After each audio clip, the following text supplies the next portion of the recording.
Bonjour à tous, vous écoutez Servez-vous, la première chaîne de podcast spécialisée dans les services à la personne. Ce podcast vous est proposé par Aladom, site de mise en relation dans le secteur des services de proximité entre particuliers et professionnels. Retrouvez-nous un mercredi sur deux pour de nouveaux épisodes liés au secteur, que ce soit des actualités, des témoignages d'entreprises ou encore des décryptages de thématiques. Aujourd'hui, nous allons aborder un sujet essentiel, le tourisme et le handicap. Dans un monde où certes voyager est devenu un besoin presque universel, de nombreuses personnes en situation de handicap continuent de faire face à des obstacles physiques, logistiques et sociaux. Avec plus de 12 millions de Français concernés par le handicap, selon les chiffres du ministère, l'urgence d'un tourisme plus inclusif est évidente. Les Jeux paralympiques de Paris 2024 ont permis de mettre en lumière cette question, mais comme l'a récemment souligné la ministre Nathalie Delattre, on a un Mont Blanc à gravir. Donc pour avancer sur cette problématique, l'association Tourisme et Handicap organise tout au long du mois d'avril 2025 la 17e édition des Journées nationales Tourisme et Handicap. Cette initiative vise à promouvoir l'accessibilité dans le secteur touristique. Donc dans cet épisode aujourd'hui, nous allons explorer un rapide rappel du cadre législatif actuel, les obstacles et les défis à surmonter, les initiatives inspirantes en France et à l'international et les innovations technologiques au service de l'accessibilité. Bonne écoute!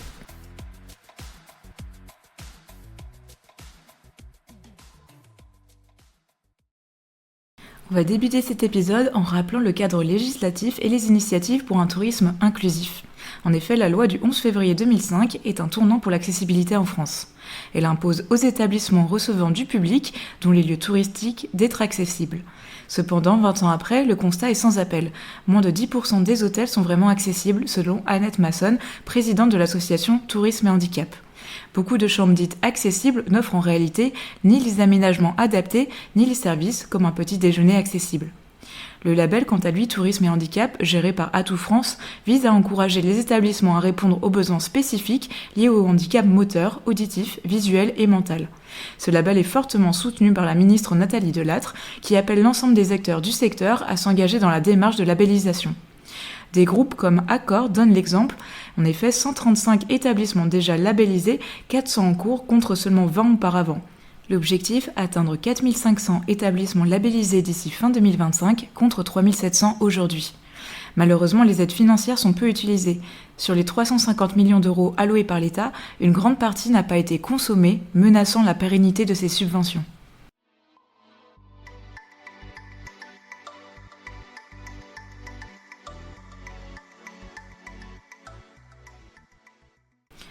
On va maintenant parler aujourd'hui des obstacles et des défis à surmonter.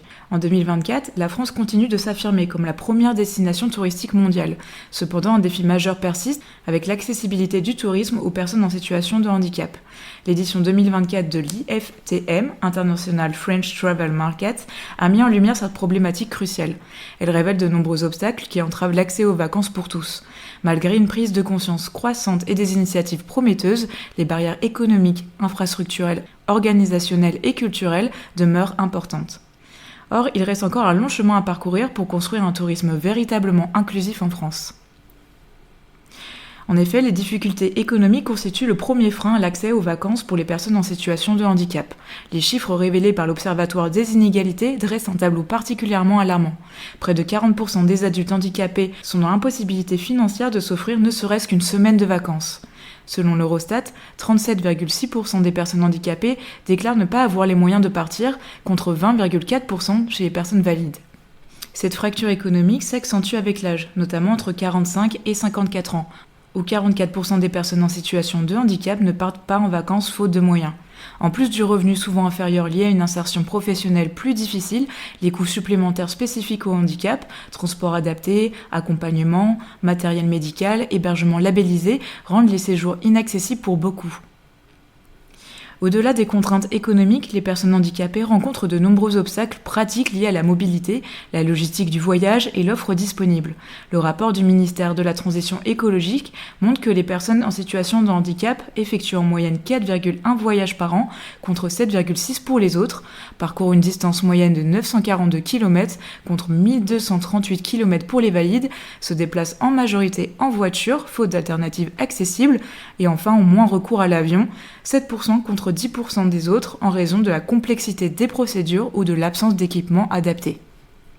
Les exigences logistiques sont également un frein, donc la nécessité d'un accompagnement, besoin d'équipements spécifiques, le manque d'informations centralisées sur l'accessibilité réelle des infrastructures ou encore l'absence de transports en commun accessibles dans de nombreuses zones touristiques. Malgré les aides de l'État, jusqu'à 50% des frais de mise en conformité, 560 000 établissements recevant du public restent inaccessibles en 2024. Cela concerne non seulement des hôtels, des restaurants ou lieux culturels, mais aussi les transports publics, les gares, les plages, les sentiers de randonnée, etc. Dans certaines zones rurales ou montagneuses, aucune offre accessible n'est disponible. Cette réalité limite fortement le choix des destinations et participe à une forme d'exclusion invisible. Le manque de transparence ou de fiabilité sur les critères d'accessibilité affichés dans les brochures ou plateformes en ligne aggrave encore la situation.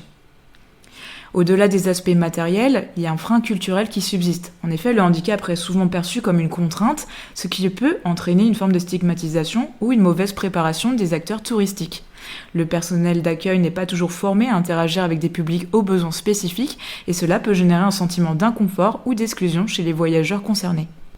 Par ailleurs, les offres touristiques restent encore très standardisées, avec peu de flexibilité pour s'adapter à des profils divers, et il est aussi rare de trouver des propositions intégrant simultanément accessibilité physique, sensorielle, cognitive et psychique.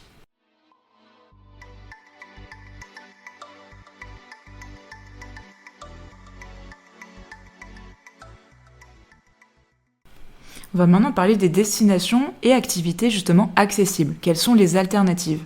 Face aux défis évoqués précédemment, certaines destinations s'engagent activement pour rendre le tourisme plus inclusif en intégrant l'accessibilité dans leur politique publique, leur infrastructure ou leur offre culturelle et de loisirs. En France, il existe des initiatives locales inspirantes, comme à Paris, la capitale touristique mondiale, qui a amorcé depuis plusieurs années une transformation pour accueillir tous les publics.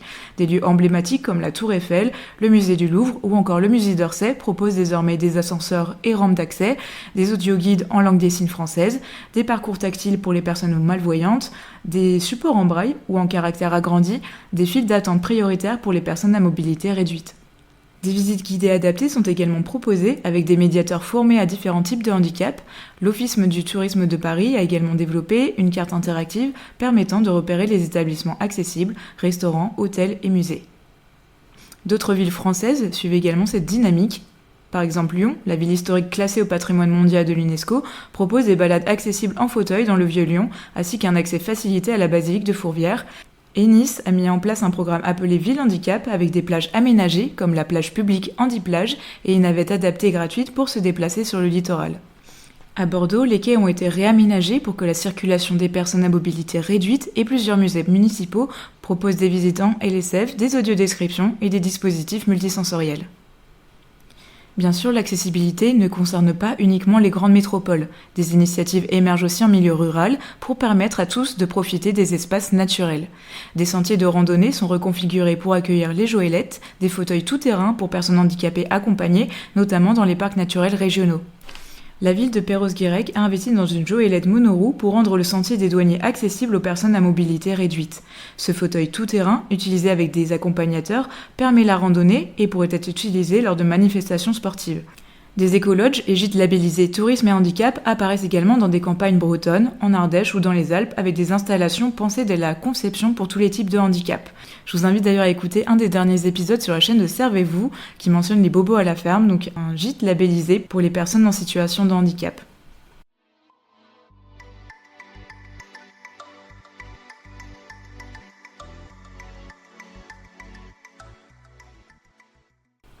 On va maintenant parler aussi des initiatives qui se font à l'international.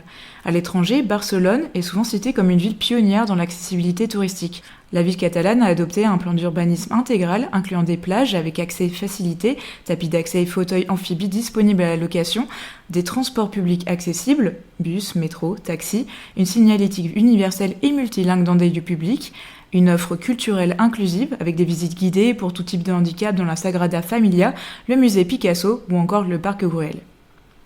Bien sûr, d'autres destinations suivent le pas, comme Berlin, avec un site officiel de tourisme dédié à l'accessibilité, Berlin Barrier Free, Amsterdam, qui adapte ses musées et ses transports, Ljubljana, capitale de la Slovénie, souvent citée pour son environnement urbain plat, ses hébergements labellisés et ses efforts constants pour améliorer la mobilité de tous.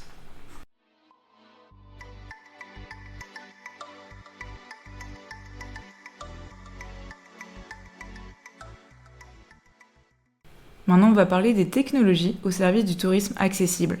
En effet, dans un monde où le numérique transforme un peu nos habitudes de voyage, les nouvelles technologies s'imposent aujourd'hui comme des leviers puissants pour rendre le tourisme plus accessible à toutes et à tous. Qu'il s'agisse de mieux s'orienter, de préparer son séjour, de vivre une expérience culturelle enrichie, de nombreuses solutions émergent, souvent portées par des startups ou des associations engagées. Aujourd'hui, plusieurs applications sont devenues de véritables alliés pour les personnes en situation de handicap en leur offrant des informations concrètes et pratiques en temps réel. Il existe par exemple Wheelmap. Donc vous voyez les restaurants, toilettes, boutiques, salles de cinéma, tous ces lieux ne sont malheureusement pas accessibles aux personnes à mobilité réduite pour la plupart. Et grâce à la communauté de Wheelmap, on peut découvrir plus de 1 million de lieux adaptés aux fauteuils roulants, ainsi que des avis sur plus de 2 millions de lieux dans le monde. Il existe également Handymap qui est développé par une start-up bretonne. C'est une carte interactive qui aide à planifier des itinéraires adaptés en prenant en compte la voirie, les dénivelés, les trottoirs et les infrastructures disponibles. Elle est particulièrement utile dans les grandes villes.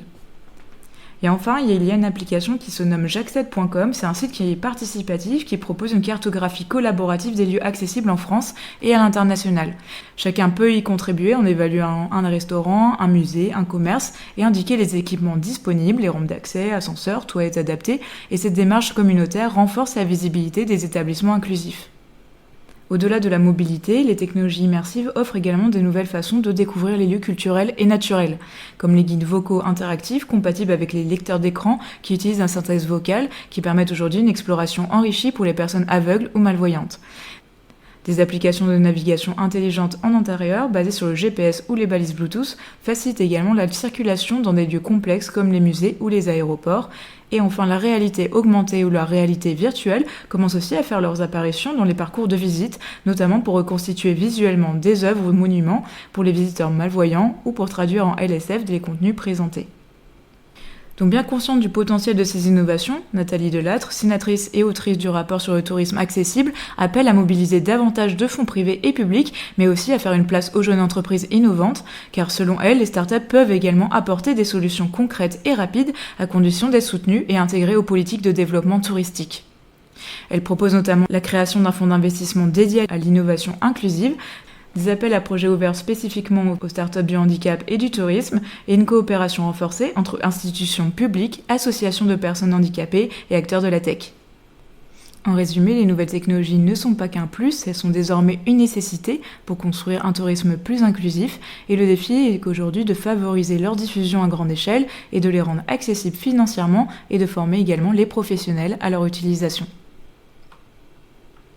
Donc pour conclure sur cet épisode, on peut dire que le tourisme accessible est une nécessité sociale mais aussi économique. Comme l'a rappelé la ministre, si on ne défend pas le confort de tous, on prive le secteur d'un retour sur investissement potentiel énorme en touchant un marché trop longtemps ignoré. Alors à notre échelle, comment pouvons-nous faire avancer la cause du tourisme inclusif ? Quelles actions pouvons-nous mettre en place pour soutenir cette évolution ? Et vous, est-ce que vous avez déjà vécu une expérience de voyage accessible ? Et quelles améliorations aimeriez-vous voir dans l'avenir ? Je serais ravie d'échanger avec vous sur les réseaux sociaux. Voilà, c'est tout pour cet épisode, j'espère sincèrement qu'il vous a plu. Donc comme d'habitude, si vous avez aimé ce format, n'hésitez pas à nous suivre sur le compte Instagram servez-vous-podcast pour ne rater aucune sortie. Je vous souhaite à toutes et à tous une bonne journée ou soirée et je vous dis à bientôt pour un prochain épisode.